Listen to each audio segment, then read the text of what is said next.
Hey, Jules, what's your biggest takeaway on the AFC side when you look at the initial betting lines on the DK Sportsbook?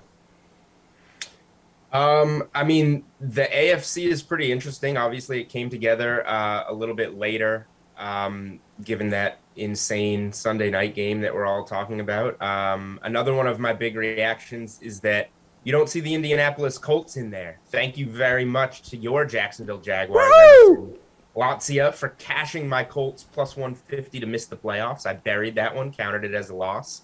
But when you look at what we do have on the board here, it's crazy how much that Sunday night game had implications just on where everyone else goes. I know that, the Patriots and Bills know each other well and split, and now that matchup with Cincy for the Patriots is gone, and the Raiders get it, so they're 6.5-point dogs in Cincy. I've gotten every Raiders game wrong all season, so I don't know. I think the Bengals win. I think the 6.5 is a perfect teaser piece. But given how I've bet the Raiders this year, they probably win that game. Pats Bills feels just about right. I mean, you split. It's on the road in Buffalo. I would lean to Buffalo there. They need another ridiculous wind game like Monday Night Football to come through on that one. And what's the last one? The Sunday night game. We get the largest point spread in like the biggest primetime spot. That's kind of weird. I don't know if anyone has any thoughts. Like, the Chiefs are going to win. I think that's the safest spot on the board. I don't know if Pittsburgh can cover or not. I feel like I'm listening to the Unreasonable Odds podcast. So much information. You're doing a great job. Yeah, we'll have like that just multiplied out into like 2.5 hours worth of content over the week. So plenty more of me rambling. Cool, good. I'm excited for it. Jeff, what stands out to you on the AFC side, looking at the odds and lines? Yeah, 2.5 hours of Julian. Count me in. Well, Steve sometimes adds in some stupid wrong bets here and there, but mostly me. Okay. As long as you have to work the teleprompter, it's all good. I think that the AFC, the lines are mostly correct. I think the one that sticks out to me is the Bengals line.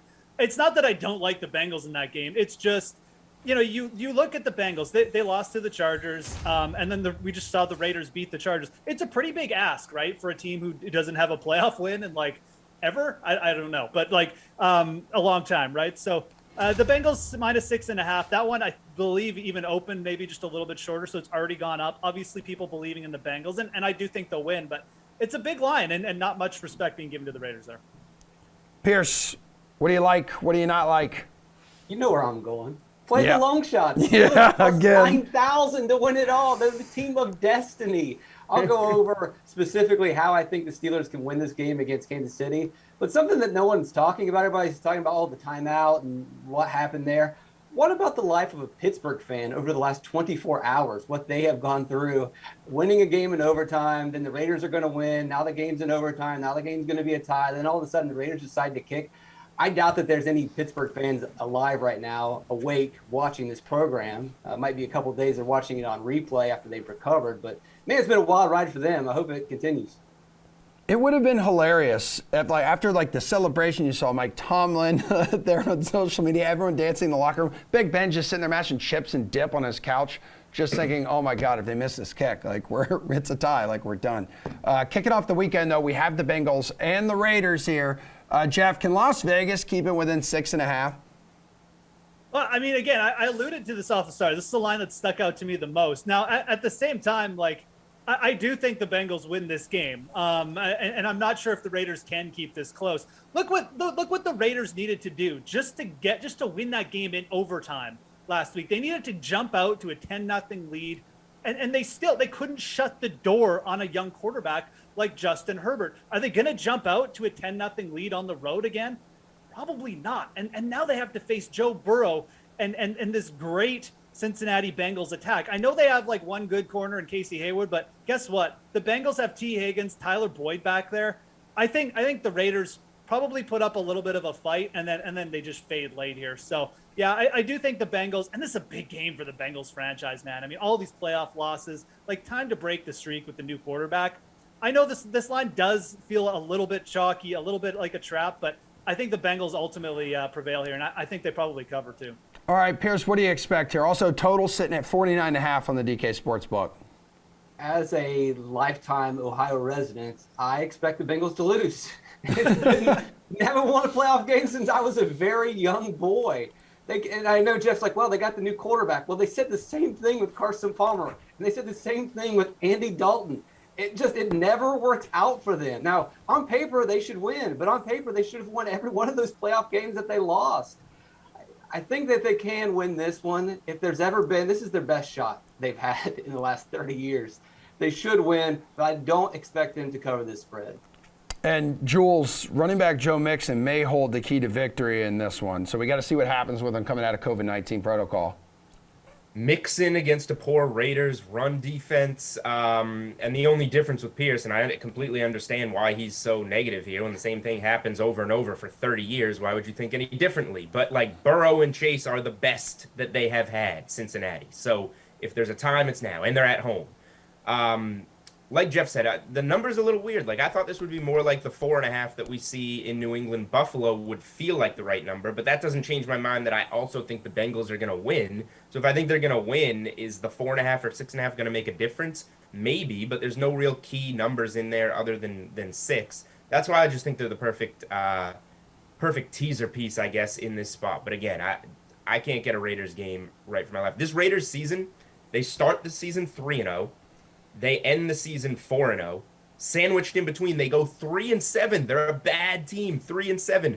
That 4 of their games, they won 4 games in overtime. That's 40% of their wins that are coin flips that could have gone the other way. Like, I mean, they couldn't get a stop. What do they have? 4 fourth downs to win the game last week. They couldn't get a. I don't know. It's a hard team to trust. The Chargers converted 4 4th and 10s or longer, including a 4th and 21 to get that game to where it got. I don't know. I can't bet on the Raiders. I'm leaning Bengals. For the total, I'll go over. I don't trust either of these defenses. I think Burrow and Chase air it out. Carr always seems to find somebody downfield, hooking it up there, so I'd lean over.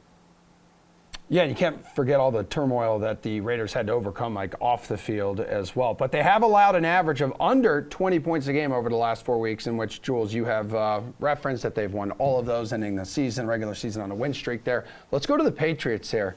Patriots get the Bills, thanks to Brandon Staley's timeout. Bills are favored by 4.5, the lowest total of the weekend at 43.5. So barring swirling winds and snowfall, how big of an advantage does Buffalo have because of its explosive third-ranked scoring offense, Pearce? I like the Patriots to cover in this game. The Bills are fun to watch. They're a great regular season team. They play good defense, and then they sit in shotgun and fling the ball around, kind of like a 90s Dolphins team. And you can win regular season games and get the fantasy points, but when you get to the playoffs, that one-dimensional style play doesn't really work. Maybe it's usually good for one playoff win. The Dolphins would always get eliminated in the round 2, and I think we'll see the same for the Bills. But here's the thing. The Patriots are being disrespected. They're being disregarded once again, and we've seen this story over and over. As soon as people count out the Patriots, which they should because they haven't looked good lately, then all of a sudden Bill Belichick rallies the troops and they start winning games. I don't know if they win this game, but I believe that they'll cover. All right, Jules, what do you believe will happen in this game? We saw the way Mac Jones looked yesterday, and it doesn't really feel like he's equipped to match Allen in that Bills-powered offense. Yeah, I mean, I hate to go all Steve Buchanan on you, but weather matters in this game. Yep. No joke. Buffalo came into New England on a very fair day for New England weather, winter-wise. It was not windy. It was not freezing, and they aired it out and beat the pulp out of the Patriots, embarrassed them. You go to Buffalo, you deal with a lot of elements in that Monday night game, and we saw what happened on the other side of it.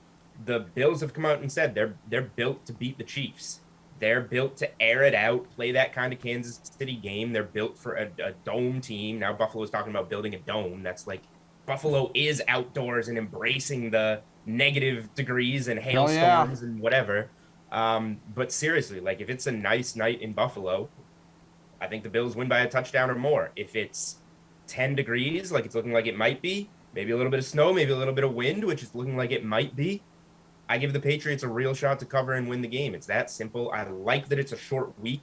Bill Belichick knows the Bills. He'll be ready for this game. The short week for Buffalo maybe gives them less time. I lean Patriots, but seriously, the elements really matter here. Jeff, which way are you leaning? I'm leaning Patriots too. Look, the Bills are a good team, but they've been winning defensively the last few games. Like you look at what Josh Allen has done. I'm sorry, Josh Allen has not played well the last 3 weeks.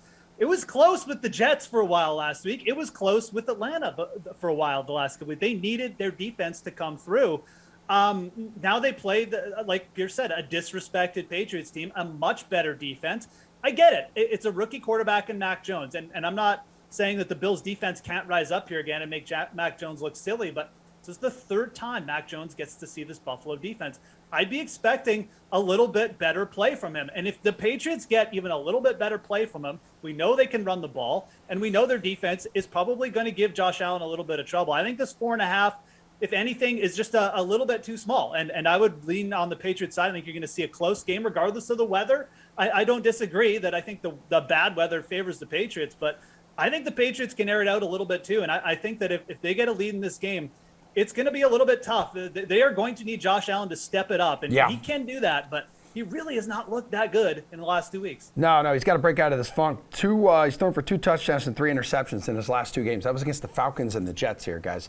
Steelers get into the playoffs. This is the last question. Steelers get into the playoffs at literally the last second of the regular season, so Big Ben postponing his retirement for at least another week. They head to Kansas City as 12.5-point underdogs. KC crushed Pittsburgh just 3 weeks ago.